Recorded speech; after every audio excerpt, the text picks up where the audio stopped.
नमस्कार मित्रांनो, आपल्या चॅनलवर तुमचं स्वागत आहे। आज आपण शेतकऱ्यांसाठी आलेल्या मोठ्या अपडेटबद्दल माहिती घेणार आहोत।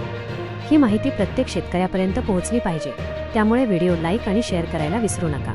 आजच्या भागात आपण राज्यातील शेतकऱ्यांसाठी अत्यंत महत्त्वाच्या घडामोडी पाहणार आहोत। कर्जमाफीबाबत मोठी बातमी। राज्य सरकारने शेतकरी कर्जमाफी संदर्भात महत्त्वाचा शासन निर्णय जारी केला आहे।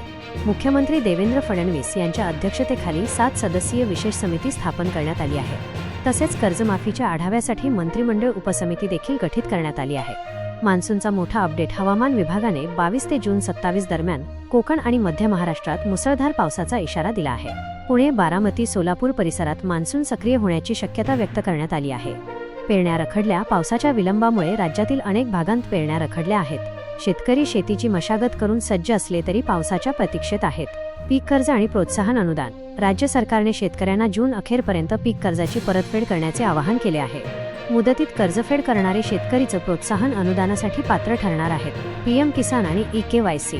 पीएम किसान योजनेच्या लाभार्थ्यांसाठी ई-केवायसी करणे बंधनकारक आहे। 30 जूनपर्यंत मुदत देण्यात आली असली तरी सर्व्हर डाऊनमुळे शेतकऱ्यांना मोठ्या अडचणींचा सामना करावा लागत आहे। स्मार्ट मीटर आणि दिवस वीज। स्मार्ट मीटर वापरणाऱ्या ग्राहकांना दिवसाच्या वीज वापरावर सवलत मिळत आहे। मोबाईलवरून वीज वापराचे निरीक्षण करण्याची सुविधा उपलब्ध झाली आहे। कांदा बाजारभाव। राहुरी कृषी उत्पन्न बाजार समितीत चांगल्या प्रतीच्या कांद्याला 2500 ते 3000 रुपये प्रति क्विंटल दर मिळत आहे। वाढत्या मागणीमुळे कांद्याच्या दरात तेजी दिसून येत आहे। ई-पीक पाहणीत बदल। 15 जुलैपासून ई-पीक पाहणीसाठी नवीन पद्धत लागू होणार आहे।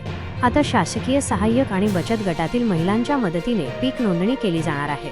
पीएम किसान हप्ता। हिंगोली जिल्ह्यातील 1.75 लाख शेतकऱ्यांच्या खात्यात पीएम किसानचा हप्ता जमा झाला आहे। पुढील काळात फार्मर आयडी बंधनकारक राहणार आहे। निष्कर्ष। कर्जमाफी, मान्सून, पीक कर्ज, पीएम किसान, ई-केवायसी आणि बाजारभाव या संदर्भातील हे सर्वात महत्त्वाचे अपडेट होते। अशाच शेतीविषयक ताज्या बातम्यांसाठी चॅनलला सबस्क्राईब करा आणि व्हिडिओ जास्तीत जास्त शेतकरी मित्रांपर्यंत शेअर करा।